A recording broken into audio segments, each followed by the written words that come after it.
Mira had always preferred quiet places. She was a biologist who studied life that survived in difficult conditions. She believed nature often hid its greatest secrets where humans rarely looked. For years, she had worked alone in forests, mountains, and remote valleys, recording plants, insects, and small creatures that most people never noticed. The mountain region where Mira was working now was one of the oldest in the area. The forest was thick, the air heavy with the smell of damp soil and leaves. Tall trees blocked most sunlight, making the ground cool even during the day. Few people came here. There were no tourist paths, no cabins, and no signs of recent human activity. Mira was there to study a rare type of moss that seemed to grow only in extreme environments. According to her research, the moss absorbed warmth from deep underground sources. That alone made it unusual. She spent hours carefully examining rocks and tree roots, taking notes and samples. Late in the afternoon, as shadows grew longer, Mira noticed something strange near a cliff wall. The moss there was thicker and brighter than anywhere else. It formed a smooth curve, almost like a border. She knelt down and touched it gently. The surface beneath felt hollow. She pushed aside hanging vines and loose soil. Behind them was a narrow opening in the rock. It was a cave entrance, hidden so perfectly that it blended into the cliff itself. Mira felt a sudden chill run through her body, not from fear, but from surprise. She had studied maps, satellite images, and local records before coming here. No cave had ever been mentioned. She checked the air coming from inside. It was warm. That made no sense. At this height, caves were usually cold, even in summer. Her training told her to mark the location and leave. Proper exploration required equipment, permits, and a team. But another part of her felt something stronger than caution. Curiosity won. Mira turned on her headlamp and stepped inside. The cave was narrow at first, forcing her to move slowly. The walls were damp but smooth, shaped by water over countless years. As she walked deeper, she noticed faint movement along the stone. At first, she thought it was her light playing tricks on her eyes. Then she stopped and looked closely. Tiny living organisms covered the cave walls. They pulsed softly, changing color from pale green to soft blue. They reacted to her presence, shifting as she moved. Mira held her breath. She had never seen anything like this before. These were not plants, not animals, and not fungi as she knew them. They seemed to be something entirely different. Her heart began to race. Discovering a new life form was the dream of every biologist. But this felt bigger than a simple discovery. The organisms were organized, almost aware. The deeper she went, the brighter they became, lighting the cave without any need for her lamp. The tunnel slowly widened and opened into a large chamber. The air there was warm and steady, like a living breath. The ceiling rose high above her, covered in the glowing organisms. The floor was smooth stone, untouched by dust or debris. At the center of the chamber stood something that made Mira freeze in place. It was a living structure, tall and curved, shaped like a pillar grown from stone and flesh together. Its surface moved slowly, rising and falling as if breathing. Soft light flowed through it, the same colors as the organisms on the walls. And then she realized something else. The structure was not alone. Smaller shapes surrounded it, resting against its base. They shifted slightly when Mira stepped forward. She could not tell if they were separate beings or part of the larger one. But one thing was clear. This was not a natural formation. This was life, complex and ancient. A deep vibration filled the chamber. Mira felt it in her chest before she heard it. It was not a sound, but a presence. The air itself seemed to respond. She took a step back. The vibration changed. The glowing organisms on the walls brightened, and the living structure turned slowly toward her. Mira realized, with sudden clarity, that she had been noticed the moment she entered the cave. Fear crept into her mind, but it did not control her. Years of fieldwork had taught her how to stay calm. She stood still, hands lowered, breathing slow.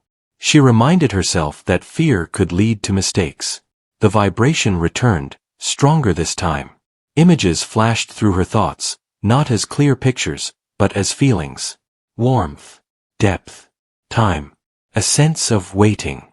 Mira understood something then that shook her deeply.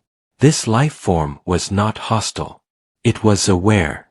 It had been here for a very long time, and it had been hidden on purpose. Her notebook slipped from her hand and hit the stone floor.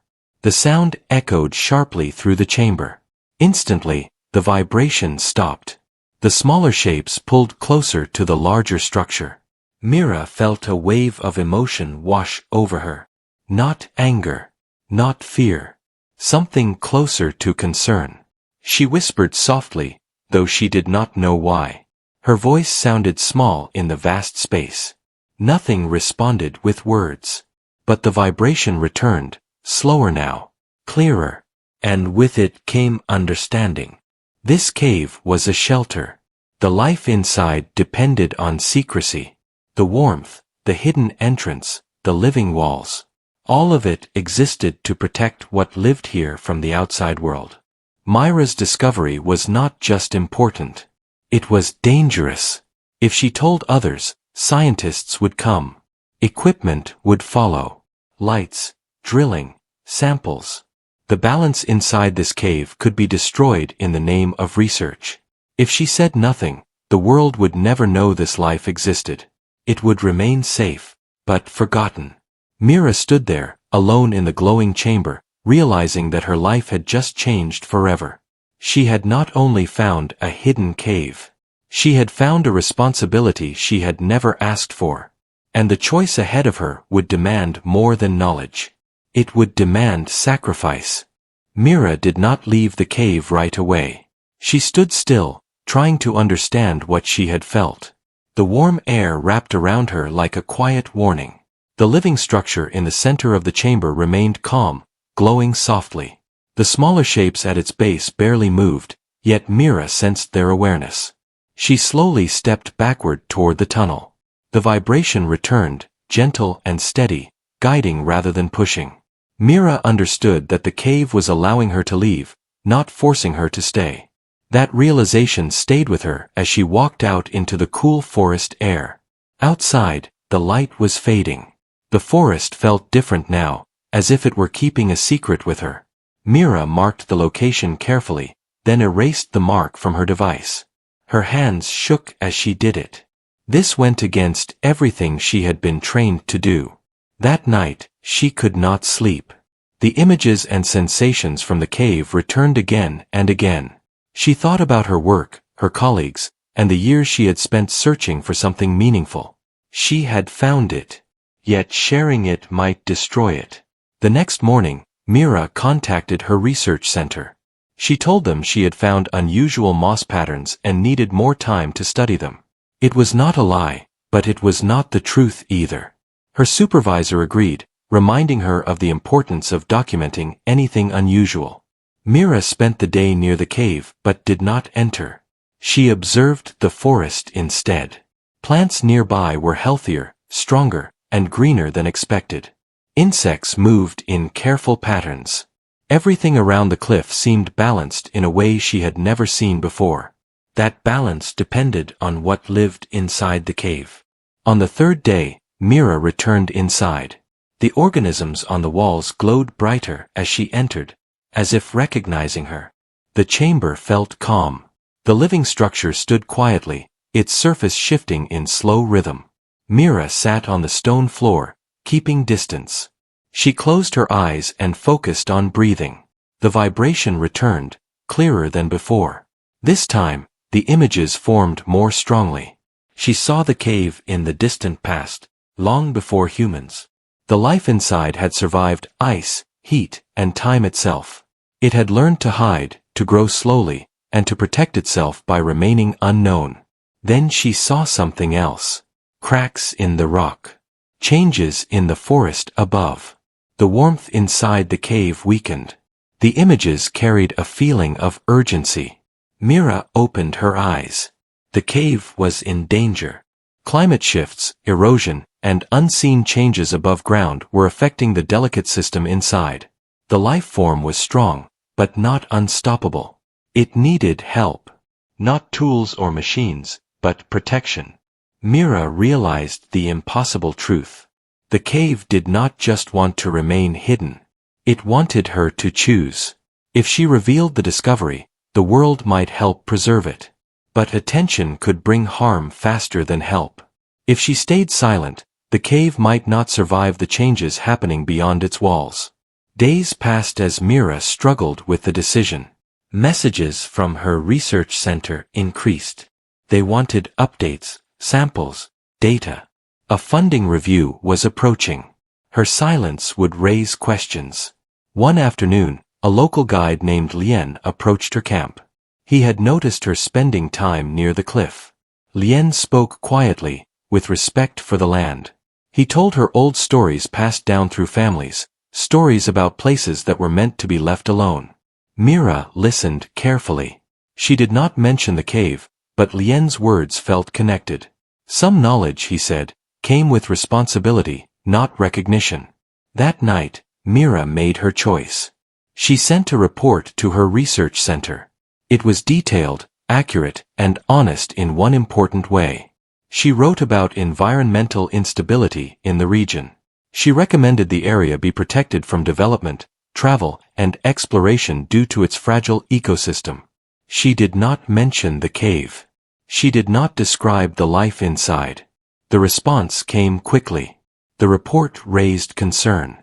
Officials began discussing restricted access to the region. Conservation plans were considered. Mira felt relief, but it did not last. The cave responded. When she returned the next day, the vibration was weaker. The glowing organisms dimmed. The images she received were filled with uncertainty. Protection from the outside would help, but it might not be enough. The cave needed a guardian. Mira understood what that meant. Staying would change her life forever. Leaving would mean trusting systems that might fail.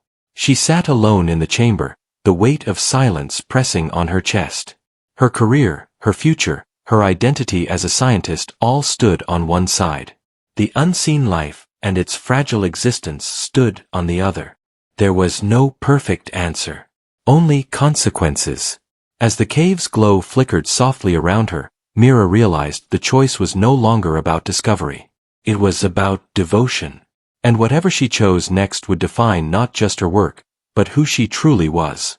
Mira stayed near the cave for many weeks. The research center accepted her report and placed limits on travel in the area. Officials said it was for environmental reasons, which was true, but only partly. Fewer people came. The forest grew quieter. Still, the cave continued to weaken. Each time Mira entered, the glow was softer. The vibration that once felt steady now came in short waves. The living structure remained tall and calm, but Mira sensed strain beneath its stillness. The smaller shapes around it barely moved. Mira worked day and night to understand what she could do without exposing the cave. She measured soil temperature, plant health, and underground warmth from a distance. She avoided tools that could cause damage. Everything she did was slow and careful. Yet the images the cave shared told her something she did not want to accept. Protection alone was not enough. The life inside the cave needed balance from the outside world.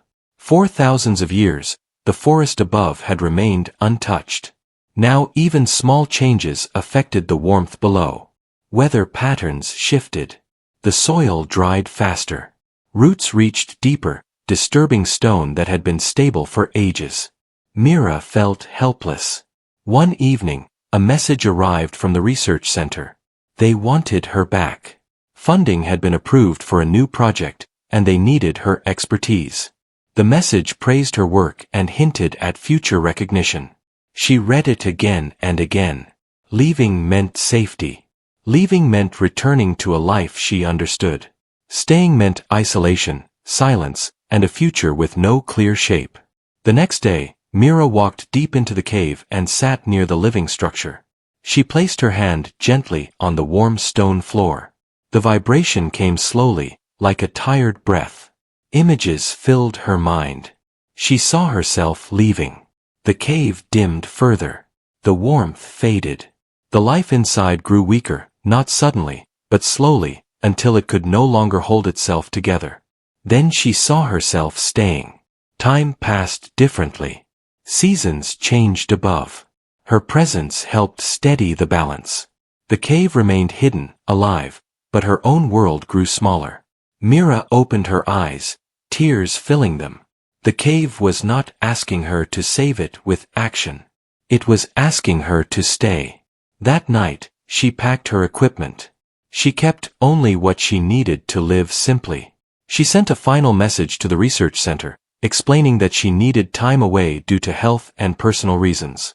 It was accepted with concern, but without pressure. Weeks turned into months. Mira learned to live with the forest. She adjusted her routines to match the land. She gathered water carefully, moved soil gently, and avoided disturbing roots. She spent hours inside the cave, not studying, but listening. The vibration became steadier again. The glow returned, faint but constant. The cave responded to her presence like a quiet companion. But peace did not last. One morning, Mira noticed tracks near the restricted zone. Someone had crossed the boundary. Later that day, she heard distant voices. A small group of officials and survey workers were checking the area for potential expansion of protected land. Myra's heart pounded. She knew what would happen if they came too close. Even with good intentions, discovery would change everything. She approached the group calmly and explained that the land was unstable and unsafe. She spoke with authority, using her experience and knowledge. Some listened. Others looked doubtful. They said they would return with more equipment. That night, the cave's vibration grew strong for the first time in months. The images came fast and clear. Danger. Exposure. Loss. Mira understood what she had to do. She returned to the forest at dawn and erased paths. She shifted markers, spread soil, and covered signs of movement. It took days of careful work. She avoided leaving clear trails. She used natural patterns to guide movement away from the cliff. When the officials returned, they found nothing unusual. The land appeared ordinary, unremarkable. They moved on.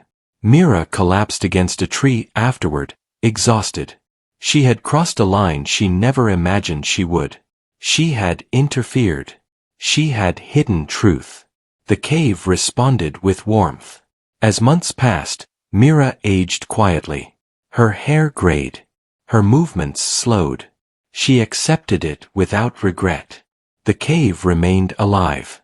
The forest stayed balanced. Sometimes, she wondered what the world would think if it knew. Sometimes, she missed the life she left behind. But each time she entered the glowing chamber and felt the steady vibration, she knew she had chosen the only path she could live with. One evening, as snow began to fall softly outside, Mira felt something different inside the cave. The vibration carried a sense of completion.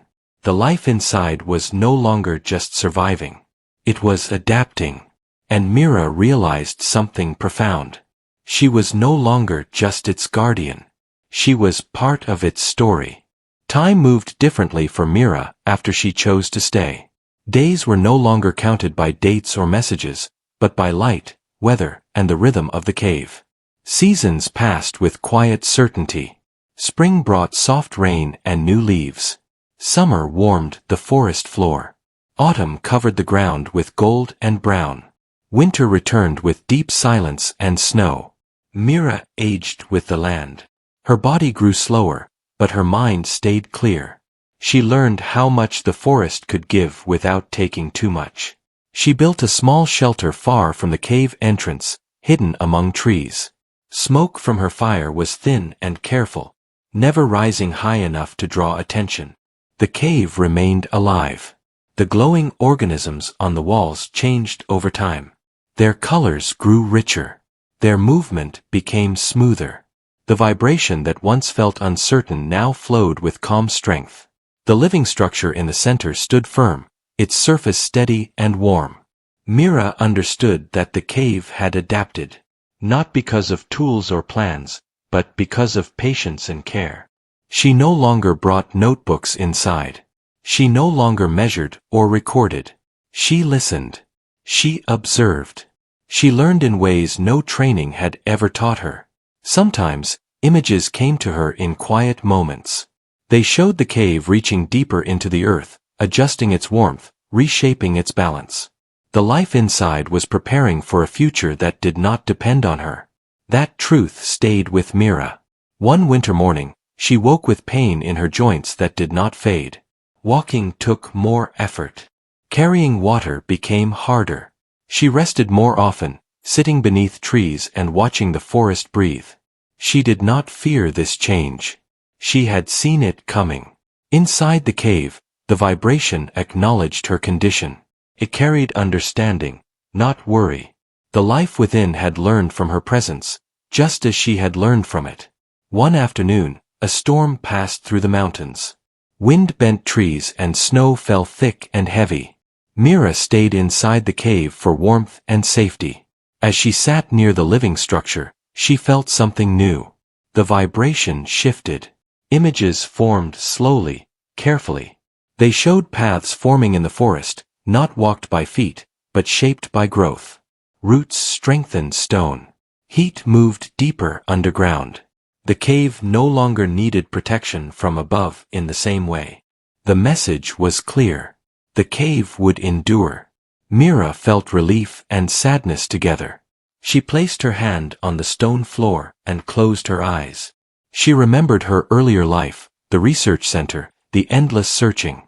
She realized she had found more than any discovery could offer. She had found belonging. As the years passed, Myra's presence in the forest became lighter. She moved less. She spent more time resting near the cave entrance, listening to wind and birds. Her shelter slowly blended into the land. One spring day, she noticed a young tree growing near the cliff. Its roots curved gently around the stone, not breaking it, but supporting it. The cave responded with warmth. Balance had been restored. Mira smiled softly. Visitors never returned. The restrictions remained. The land stayed quiet. People spoke of the mountain as ordinary, unremarkable, untouched. That was exactly how it needed to be. One evening, as the sun set behind the trees, Mira felt a deep calm settle within her.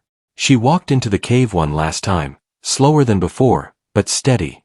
The glowing walls welcomed her. The vibration was strong and peaceful. She sat near the living structure, leaning against the warm stone. The smaller shapes around it shifted gently, no longer cautious, but familiar. Mira understood that her role was complete. She did not feel fear. She did not feel regret. She felt gratitude. The cave no longer needed a guardian who walked above ground. It had learned to protect itself.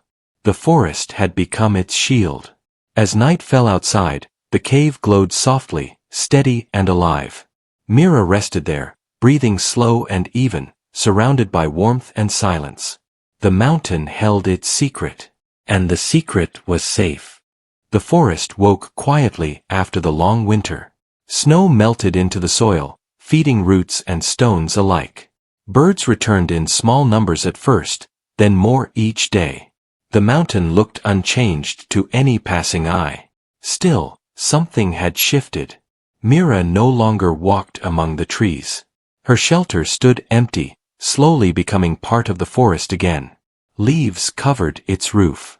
Moss climbed its sides. No smoke rose from its place. Wind moved freely through the branches above. Inside the cave, warmth remained. The glowing organisms along the walls shone with steady light. Their colors flowed calmly, no longer reacting with urgency. The living structure at the center stood strong, shaped by time and patience. The smaller forms around it had grown, spreading gently across the stone floor. Mira rested within the cave, her presence woven into its rhythm. Her breath had slowed, then stopped, not in struggle, but in peace. The cave had felt it, had understood it. Nothing was lost. The vibration that once carried thought and feeling now carried memory. Seasons passed. Rain softened stone. Roots strengthened paths unseen. The cave adapted further, reaching deeper into the mountain, drawing warmth from places untouched by surface change. The forest above became thicker, healthier. Life returned in quiet ways. One year, a group of travelers passed near the mountain. They spoke of its calm, its stillness. They did not linger. Something guided them onward, though they could not say what. The cave remained hidden. Deep inside, the memory of Mira remained clear. Not as an image, not as a name, but as a presence that had chosen care over recognition. The life within the cave had learned from that choice. It began to do something new. The glowing organisms released tiny particles into the stone. These spread slowly through cracks and layers, strengthening weak points, balancing heat and pressure. The cave no longer depended on chance or secrecy alone. It had learned resilience. Years later, a young biologist named Anna studied plant growth in the lower forest. She noticed how strong the trees were, how balanced the soil felt. Her data showed something unusual, but not alarming. She wrote about natural stability, about how some places healed themselves. She never found the cave. And that was how it needed to be. The mountain held its balance through storms and quiet years. No machines touched its stone. No lights broke its darkness. The cave lived on, unseen, unmeasured, yet deeply alive. Myra's choice echoed through time. Not as a story told in books. Not as a discovery shared in halls. But as a quiet truth written into the land itself. The forest remembered her through growth. The cave remembered her through warmth. The mountain remembered her through silence. Life continued, not loudly, but fully. And somewhere deep beneath the stone, the hidden cave breathed on, carrying forward the lesson of a human who had chosen to protect what could not speak for itself. The impossible choice had been made. And the world, unknowingly, was better for it.